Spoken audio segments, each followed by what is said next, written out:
एक बार फिर से आप सभी का स्वागत है जागो भारत में और शुरुआत बड़ी खबर के साथ में करें। सबसे पहले बात मराठा आरक्षण की।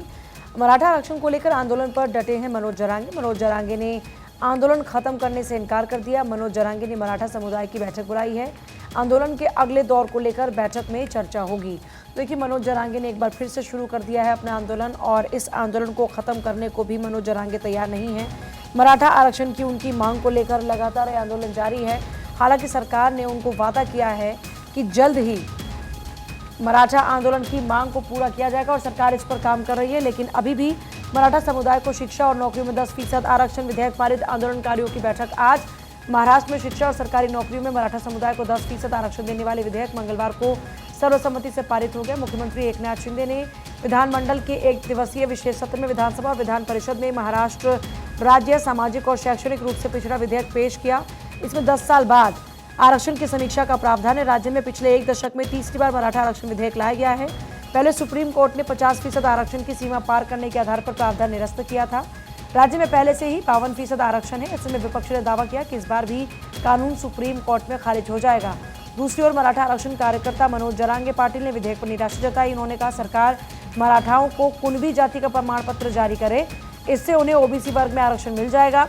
जरांगे ने बुधवार को इसे लेकर बैठक बुलाई है। वो 10 फरवरी से अनिश्चितकालीन अनशन पर है और अभी भी उनका अनशन खत्म नहीं होने वाला। वो चाहते हैं कि कुणबी जो है वो उनको प्रमाण पत्र मिलना चाहिए, लेकिन इसमें ओबीसी जो तबका है वो नाराज हो सकता है और इसीलिए इस दिशा में ये कदम नहीं उठाया जा रहा। और अब चलिए आगे बढ़ेंगे। एक और बड़ी खबर इसी बीच आपको बताएंगे। वन नेशन वन इलेक्शन पर बीजेपी ने साफ किया है अपना रुख। ये बड़ी जानकारी है। जेपी नड्डा ने हाई लेवल कमेटी के सामने रखी है अपनी राय। ये बड़ी जानकारी। कहा, वन नेशन वन इलेक्शन जरूरी है। अलग अलग चुनाव से काम होते हैं प्रभावित, वन नेशन वन इलेक्शन जरूरी है। ये जेपी नड्डा की तरफ से कहा गया। तो ये बड़ी जानकारी है वन नेशन वन इलेक्शन से जुड़ी हुई। इसको लेकर जेपी नड्डा कहते हुए नजर आए हैं कि वन नेशन वन इलेक्शन से काम अब आगे चलकर आसान हो जाएगा। आगे बढ़ेंगे। राज्यसभा चुनाव में राजस्थान से तीनों उम्मीदवार निर्विरोध निर्वाचित। सोनिया गांधी पहली बार राजस्थान से राज्यसभा सांसद बनी है। बीजेपी ने 2 सीटें जीती हैं। सोनिया गांधी राजस्थान से राज्यसभा के अब सांसद हैं। इससे पहले क्योंकि अभी तक वो लोकसभा का इलेक्शन लड़ती आई हैं, लेकिन ऐसा पहली बार हुआ है कि अब राज्यसभा के जरिए वो सदन में गई हैं। और वही आपको बता रहे हैं कि बाकी जो 2 सीटें वो कहा जा रहा है कि बीजेपी के खाते में गई हैं। बिल्कुल। तो देखिए, यूपी की सियासत में बड़ा उलटफेर हुआ है। ये बड़ी जानकारी आपको दे रहे हैं, जहां यूपी की सियासत में बड़ा उलटफेर। राजा भैया और समाजवादी पार्टी के बीच गठबंधन के संकेत। नरेश उत्तम पटेल ने राजा भैया से मुलाकात की है और अखिलेश यादव से बात कराई है। तो देखिए, लगातार उत्तर प्रदेश की सियासत में बड़ा उलटफेर देखने को मिल रहा है और ये बड़ी जानकारी है। अखिलेश यादव से बातचीत हुई है राजा भैया की और देखिए, राजा भैया और एसपी के बीच गठबंधन के यहाँ पर संकेत मिल रहे हैं। देखिए, गठबंधन की अगर उत्तर प्रदेश में बात करें तो आपने देखा कि जयंत चौधरी पहले ही समाजवादी पार्टी का साथ छोड़ चुके हैं और अभी कांग्रेस के साथ में भी कोई बहुत ज़्यादा बातचीत परवान चढ़ती हुई नज़र नहीं आ रही, क्योंकि जिन 17 लोकसभा सीटों को देने की बात हुई थी उसमें भी वाराणसी के ऊपर अपने प्रत्याशी उतारा गया है। तो ऐसे में माना जा रहा है कि वहाँ पर भी जो गठबंधन है वो टूट के कगार पर है। लेकिन इस बीच राजा भैया, उनके साथ में गठबंधन की चर्चाएं जोरों पर हैं कि राजा भैया के साथ समाजवादी पार्टी मिलकर चुनाव लड़ सकती है। नरेश उत्तम ने उनसे जाकर मुलाकात की है और अखिलेश यादव से बातचीत भी कराई है। राजा भैया और समाजवादी पार्टी के बीच गठबंधन के संकेत है। लेकिन आपको याद होगा कि अभी राम मंदिर दर्शन के दौरान में राजा भैया खुद उस बस में सवार होते हुए नजर आए थे। अब ऐसे में क्या जो गणित बिठाने की कोशिश की जा रही है वो सेट हो पाएगा, ये एक बड़ा सवाल इस वक्त बना हुआ है कि राजा भैया और समाजवादी पार्टी के बीच में क्या गठबंधन वाकई परवान चढ़ पाएगा। और क्योंकि लगातार देखिए यूपी पर सबका फोकस है, यूपी में 80 लोकसभा सीटें हैं और उस बीच राजा भैया के साथ में, क्योंकि राजा भैया अपने क्षेत्र में लगातार मजबूत रहे हैं। आगे बढ़ते बात होगी युवाओं पर। राहुल गांधी की वाजिब टिप्पणी की। राहुल गांधी ने यूपी के युवाओं को नशेड़ी कहा। काशी के युवाओं को राहुल गांधी ने नशेड़ी बताया। यूपी का भविष्य शराब पीकर नाच रहा है, राहुल गांधी ने ये बातें कही। मैं वाराणसी गया और शराब पिए सड़क पर लेटते हुए यूपी का भविष्य नाच रहा है, उन्होंने ये बात कही। राहुल गांधी ने यूपी के युवाओं को नशेड़ी कहा। काशी के युवाओं को राहुल गांधी ने नशेड़ी। देखिए, भारत जोड़ो यात्रा लगातार चली और इस बीच राहुल गांधी की भारत जोड़ो न्याय यात्रा इस वक्त उत्तर प्रदेश में है।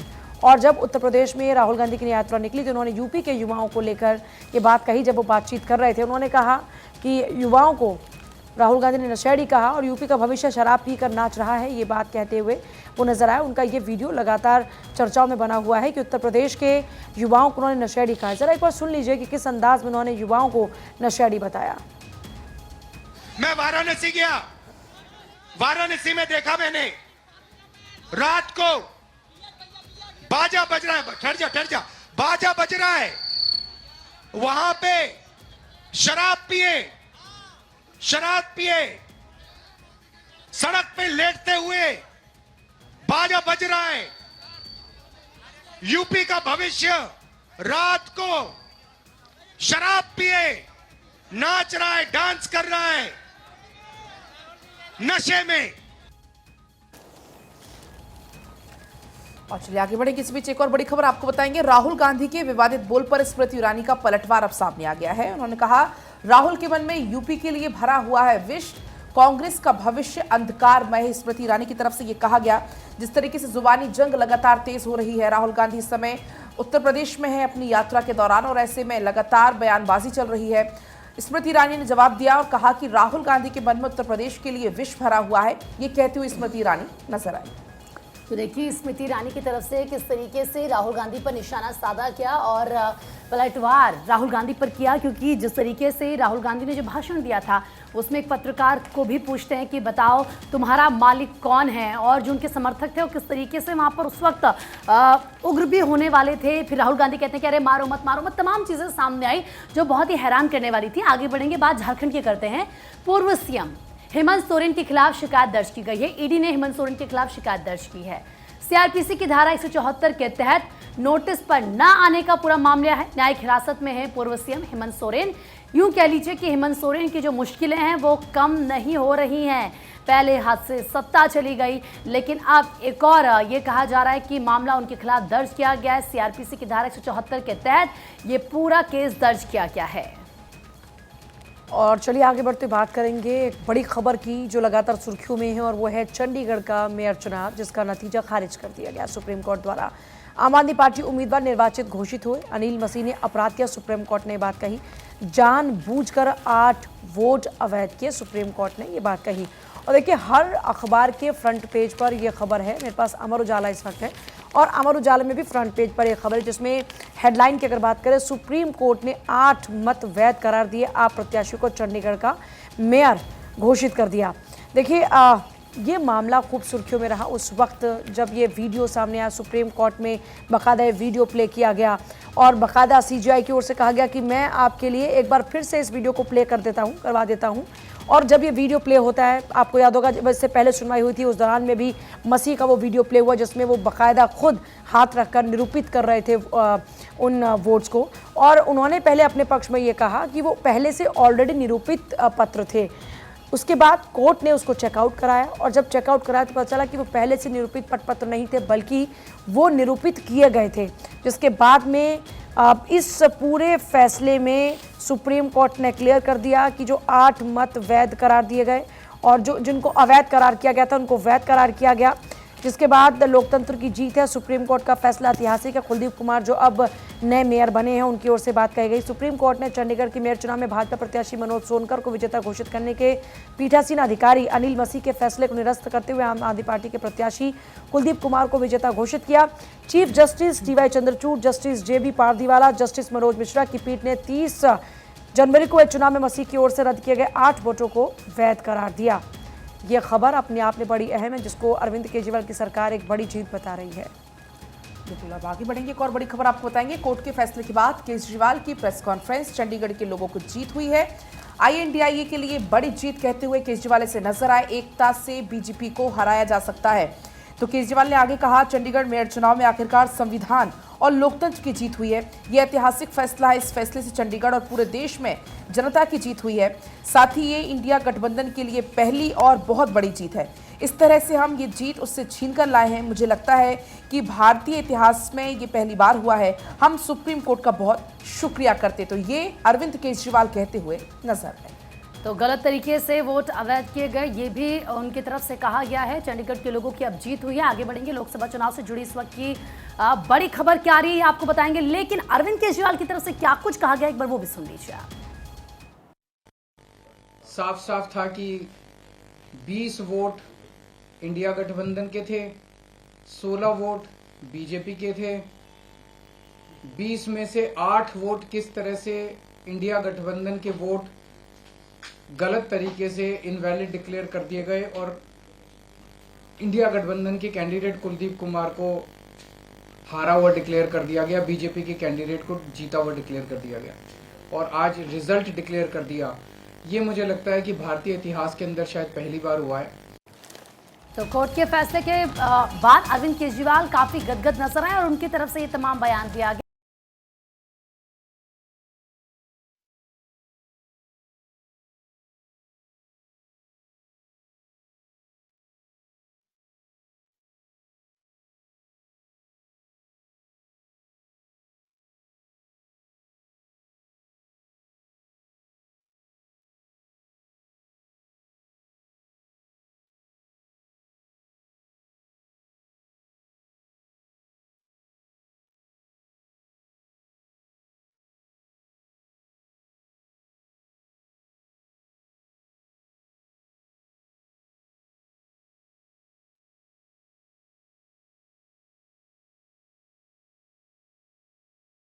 और देखिए चलिए बात करते हैं कि आज कोर्ट में वो कौन कौन से केसेस हैं जिन पर आज सुनवाई होने वाली है।